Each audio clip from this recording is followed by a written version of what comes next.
अगला हमारा क्वेश्चन है, जो आंखों के सामने न हो उसे हम क्या कहेंगे? इसका राइट आंसर हो जाएगा परोक्ष। जो आंखों के सामने न हो उसे परोक्ष कहा जाएगा। जो किए गए उपकारों को मानता है, जो किए गए उपकारों को मानता है उसे हम कृतज्ञ कहते हैं। जो किए गए उपकारों को मानता है उसे हम कृतज्ञ कहते हैं।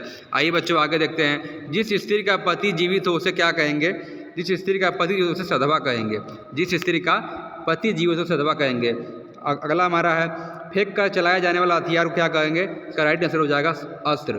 फेंक कर चलाए जाने वाला हथियार को अस्त्र कहेंगे। अगला हमारा है 77 नंबर क्वेश्चन, जिसका इंद्रियों से अनुमान न हो सके, जिसका इंद्रियों से अनुमान न हो सके उसे हम अतीन्द्रिय कहते हैं। अगला है, ऐसा रोग जिसका उपचार संभव न हो उसे हम असाध्य कहते हैं। ऐसा रोग जिसका उपचार संभव न हो उसे असाध्य कहते हैं। आइए बच्चों आगे देखते हैं। किसी बात को करने का निश्चय करने वाले को क्या कहते हैं? इसका राइट आंसर हो जाएगा संकल्प। सभी कहते हैं कि निश्चित कार्य करने का संकल्प लिया है। अगला हमारा 80 नंबर क्वेश्चन है, जो कानून के अनुकूल न हो उसे अवैध कहा जाता है। सभी लोग सुने होंगे, अवैध कारोबार या अवैध माल पकड़ा गया तो कानून के अनुकूल न हो।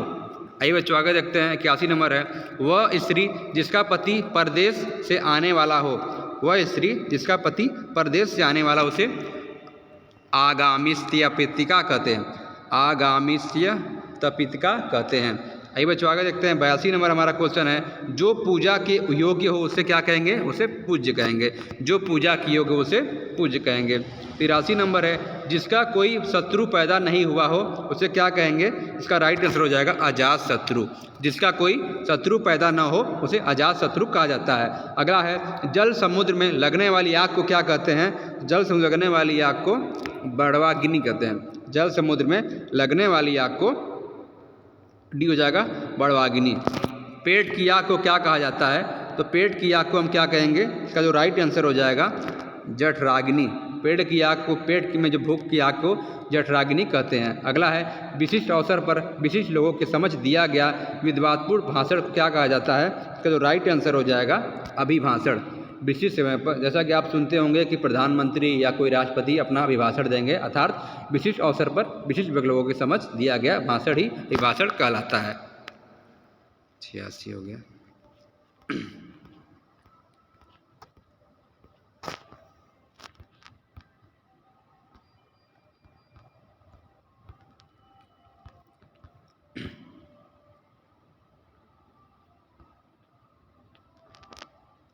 अगला हमारा है, किसी साहित्यिक कृति की समालोचना करने वाले को क्या कहेंगे? इसका जो राइट आंसर हो जाएगा समीक्षक कहेंगे।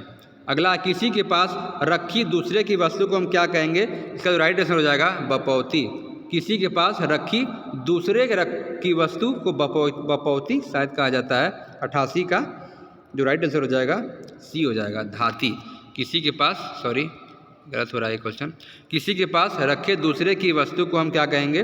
88 का जो राइट आंसर हो जाएगा सी हो जाएगा धाती। जिसका जन्म न हो एक शब्द में बताएं उसे क्या कहेंगे? वाक्यांशों के लिए साथ हमारा चल रहा है तो 89 नंबर हमारा क्वेश्चन, जिसका जन्म न हो उसे अजन्मा कहते हैं। वह भाई जो अन्य माता से उत्पन्न हुआ हो, वह भाई जो अन्य माता से उत्पन्न हुआ उसे अन्योदर कहा जाता है। वह भाई जो अन्य माता से उत्पन्न हो अन्योदर कहा जाता है। यह मध्य प्रदेश प्री-D.ED परीक्षा में भी आया हुआ था।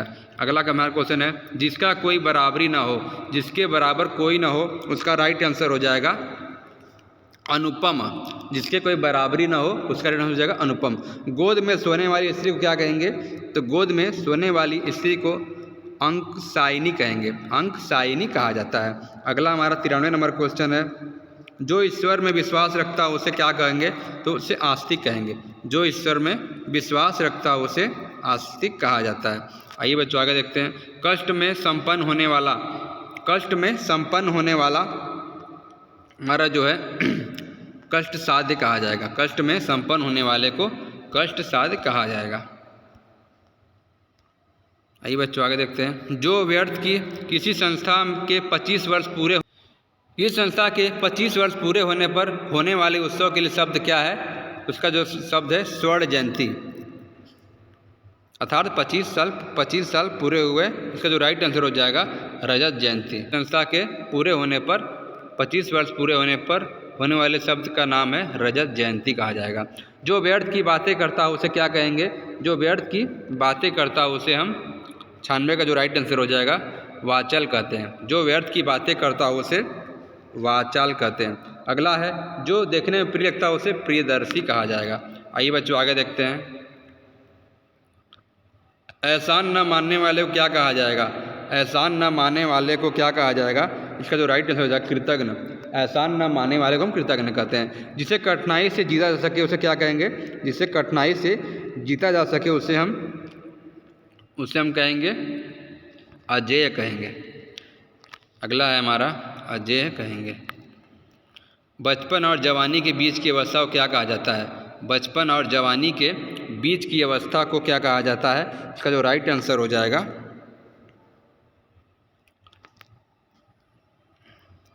बचपन और जवानी के बीच की अवस्था को वय संधि कहा जाता है। बचपन और जवानी के बीच की अवस्था को वय संधि कहा जाता है। अगला हमारा है अभिज्ञ किसे कहा जाता है? तो इसका राइट आंसर हो जाएगा कम जानने वाले को हम अभिज्ञ कहते हैं। कम जानने वाले को अभिज्ञ कहा जाता है। अगला हमारा है जो निर्गुण। निर्गुण किसे कहा जाता है?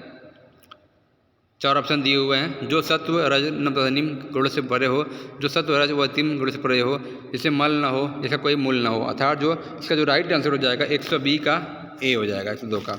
निर्गुण जो है जो सत्य रज व तीन गुणों से परे हो उसे निर्गुण कहा जाता है।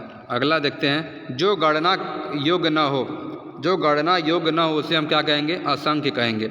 जो गणना योग्य न हो उसे असंख्य कहेंगे। 104 नंबर हमारा क्वेश्चन है दूर की सोचने वाले को क्या कहेंगे? दूर की सोचने वाले को दूरदर्शी कहा जाता है। अगला है वीर पुत्र को जन्म देने वाली स्त्री के लिए एक शब्द क्या है? वीर पुरुष को जन्म लेने वाली वीर पुत्र को जन्म देने वाली स्त्री के लिए एक शब्द क्या है? इसका जो राइट आंसर हो जाएगा वीर प्रसू। वीर प्रसू। वीर पुरुष को जन्म देने वाली स्त्री का नाम है वीर प्रसू। इसका जो राइट आंसर हो जाएगा 105 का डी हो जाएगा वीर प्रसू। राइट आंसर हो जाएगा वीर प्रसू। वीर प्रसू। अगला है अज्ञेय के लिए एक शब्द क्या है? अज्ञेय किसे कहा जाता है? इसका जो राइट आंसर हो जाएगा जिसे जाना न जा सके उसे अज्ञेय कहा जाता है। जिसे जाना न जा सके उसे कहा जाता है। वीडियो पसंद आए तो लाइक करें, सब्सक्राइब करें। जय हिंद।